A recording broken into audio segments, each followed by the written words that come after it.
Hi everybody, I am Kenya and welcome to my YouTube channel.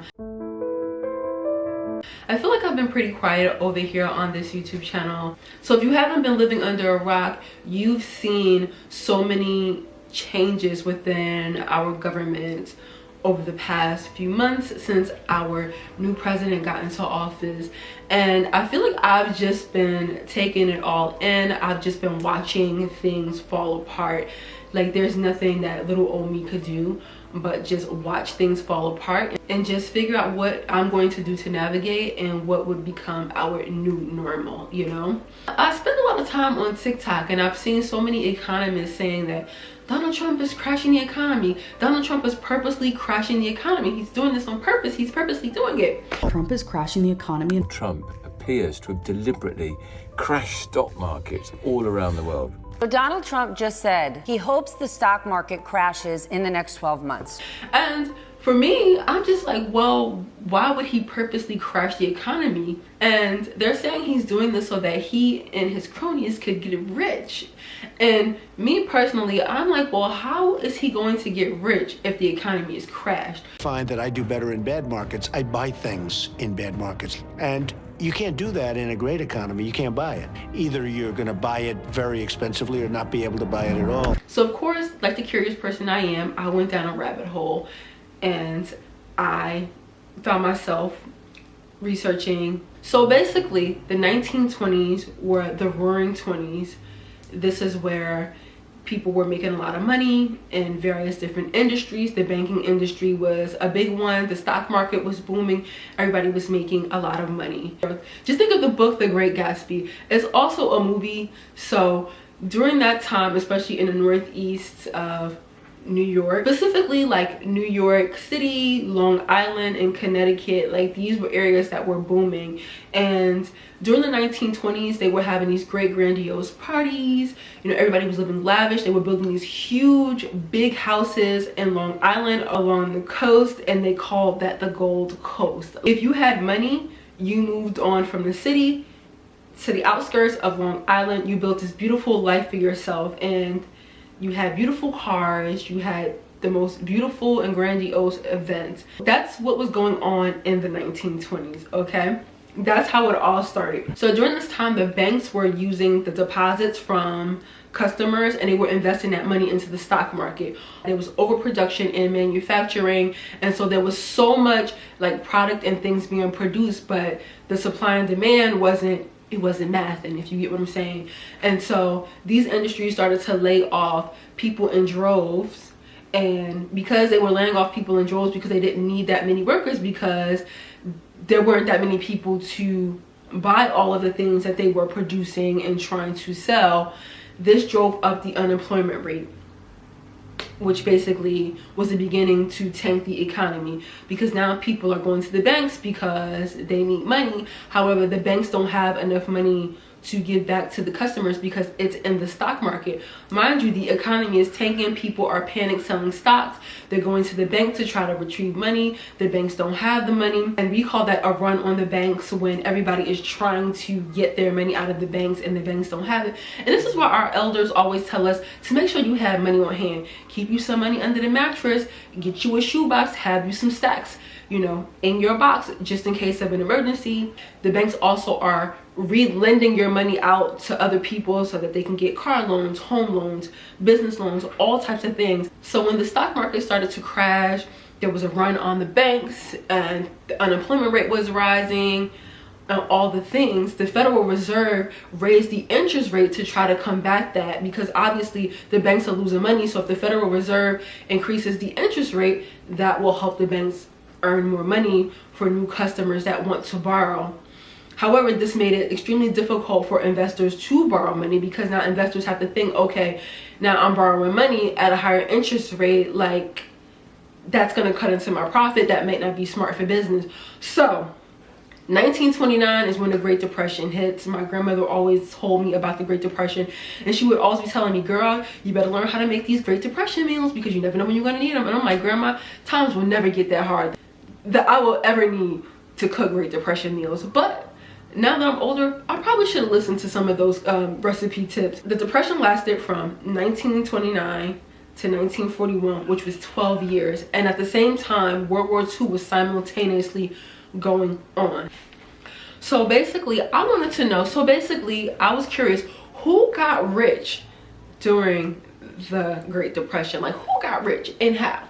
So just to name a few, Percy Rockefeller. We all know about the Rockefellers. There's a huge Rockefeller Center in New York City, so we know about that. William Danforth and Joseph P. Kennedy.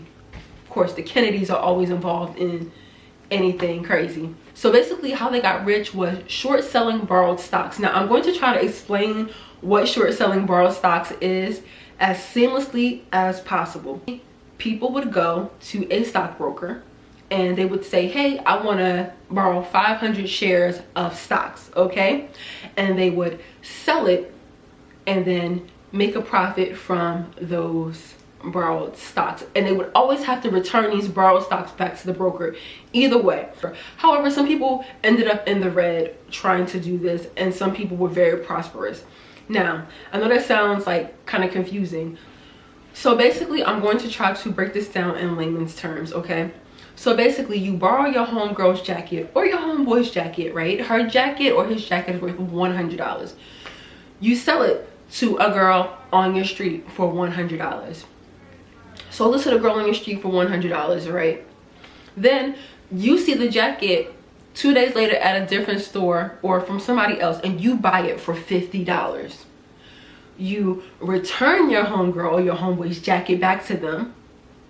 You return the jacket, right? It might not be the same one, but it's a jacket, same condition. However, you made a profit of $50. You sold it for $100, rebought it for $50, returned it to your friend, and now you have netted $50 extra. So this is how short selling borrowed stocks works, okay? So we're gonna pretend that the jacket is just a stock, that's it. However, some people tried to do this and they were in the red. They tried to sell their stocks for $100. However, maybe they couldn't rebuy it somewhere else for less. Maybe they had to rebuy it for $150. So now they have to return it back to the broker. For instance, if you were to sell your homegirl's jacket for $100 and now you can't find that jacket anywhere for cheaper, the only place you could find it for was for $150. And your homegirl or your homeboy, they're looking for the jacket. They're like, girl, where's my jacket?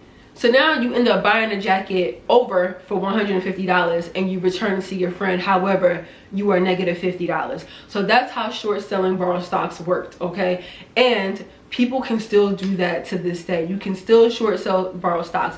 And because people are panic selling stocks by the boatload, this would be a perfect time for an investor to buy the stocks low at a lower price, because eventually those stocks the rates are gonna go back up. It might take 10 years, it might take 20 years. The stock's worth will increase over time. So that's one of the things that they were doing back then to get rich during the stock market. And I also wanted to add that the Smoot-Hawley Tariff Act also contributed to the Great Depression that began in 1929. And basically, this act was passed in 1930, raised tariffs on imported goods, further damaging international trade and exacerbating the economic downturn. So basically, what Trump is doing now, putting crazy tariffs on international trade, this is the same thing that tanked the economy during the 1930s, contributing to the Great Depression. Also, the Dust Bowl. Now, the Dust Bowl was a severe drought in the 1930s, particularly in the Great Plains region, caused widespread crop failures and environmental damage, adding to the economic woes of the United States of America. There were also other factors contributing, which include government policies. We're seeing the same thing occur in 2025. And the gold standard, which limited the ability of central banks to respond effectively to the crisis. During the Great Depression, the demographic of people that got hit the most, that were the most vulnerable populations, were children, the elderly, and those subject to discrimination, like Black Americans, were the hardest hit. Most white Americans felt entitled to what few jobs were available, leaving Black Americans unable to find work, even in jobs once considered their domain. I remember my grandmother telling me about the Great Depression and how a truck would pull up in their neighborhood. Now, she lived in a small town and there was mostly Polish people. They called them Polacks. I feel like that's an older term. Polacks lived in her neighborhood. So the truck would pull up to her mother's house and would give her mother like all types of like produce, fruits and vegetables. And what her mother did was like divvy it up and give it all out to the neighbors. And I don't know why her mother was chosen the house that was given these goods, but that's what my grandmother said would happen. My grandmother was a really small kid during this time, so I don't know how, maybe somebody told her this information, because I don't know how she would remember any of this stuff. But I'm just letting you guys know what my grandma told me about the Great Depression. And so right now we're witnessing what high tariffs are doing to our economy. Just yesterday, I was on TikTok and the Chinese came out and basically said, listen, all that luxury stuff that y'all buy over in the US of A, we make it right here for 10 bucks. You can get that same bag for $100 over here. You can get those same shoes for $50 over here. And I feel like what Donald Trump has done by placing tariffs on, you know, these other countries, it not only affects our country but so many other countries around the world. What about Italians like that specialize in shoemaking, Italian shoes, and the French? Like, they don't have anything to do with this. Now Chinese are just blowing everybody's spot because of what the US is doing. And so not only will our economy fall, it's like it's gonna be an effect where other economies will be affected by what's going on here. When the economists were saying that Donald Trump was purposely trying to tank the economy so that he and his homeboys could get rich, or he and his crony friends could get rich, this is what they meant. And it's so crazy because I was like up in my room, I just did like a closet declutter, and I'm like looking through all of my shoes to see which was made where. And a lot of my shoes, like these that I'm wearing, it said that they were made in Spain. And like I have Italian shoes, and they're like a percentage of these shoes are made in China, and then they send it back to their country and put the stamp and charge a premium. Like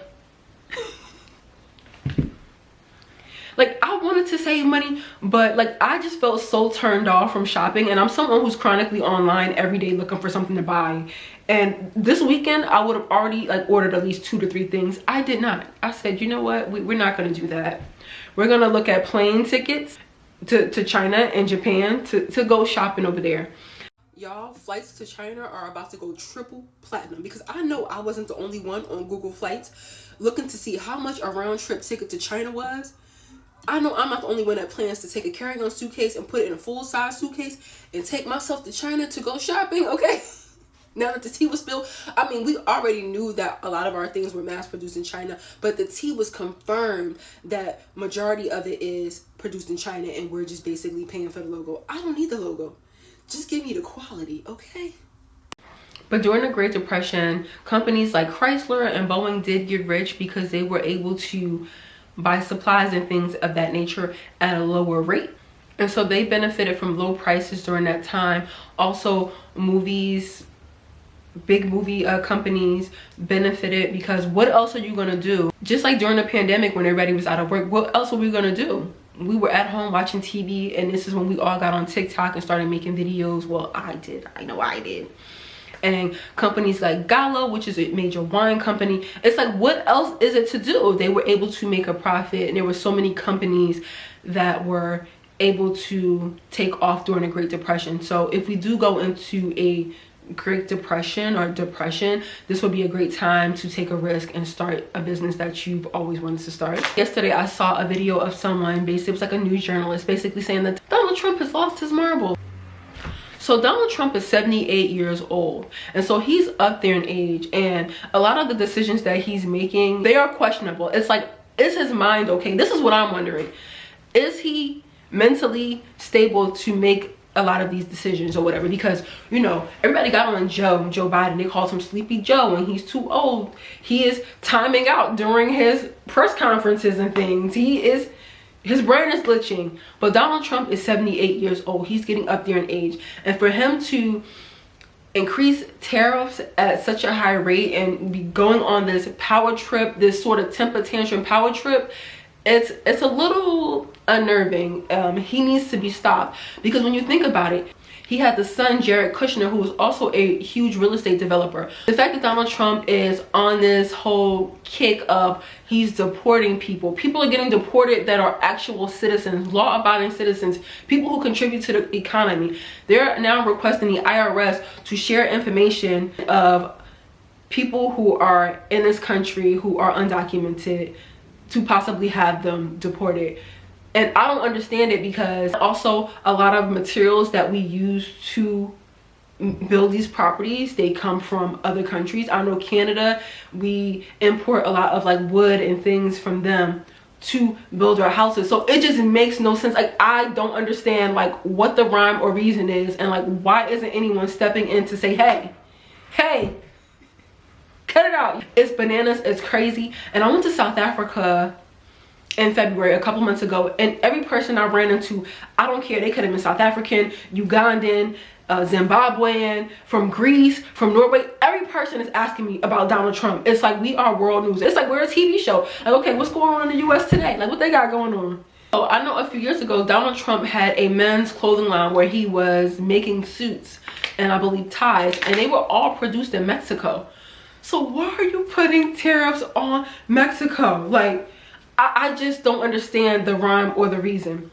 Also, his daughter Ivanka Trump, doesn't she not have a clothing line? There's just so many things that have us as a society and people around the world just befuddled about this whole administration. And Elon Musk has separated himself from Donald Trump. He's trying to. Elon Musk, which I have no sympathy for. We're not going to let you just slip back into society like you weren't right there near Donald Trump pushing this agenda that he has going on. Like, I can go on and on for days and days about this situation with our economy, our current government, and all the things. We're going to pause for today, and then we'll revisit this topic at a later time. But what do you think about all the things that are going on in our country at the current time? Like, leave your opinions below, but let's keep it respectful, let's keep it classy. We don't really need to fight in the comments. We got enough going on as is, okay? Food is expensive, life is expensive, and if anything, we need to be praying, okay? With that all being said, I would like to thank you for coming to kick it with me today. If you made it this far into the video, like, comment, and subscribe on your way out, and I will see you guys in my next YouTube video. Toodles.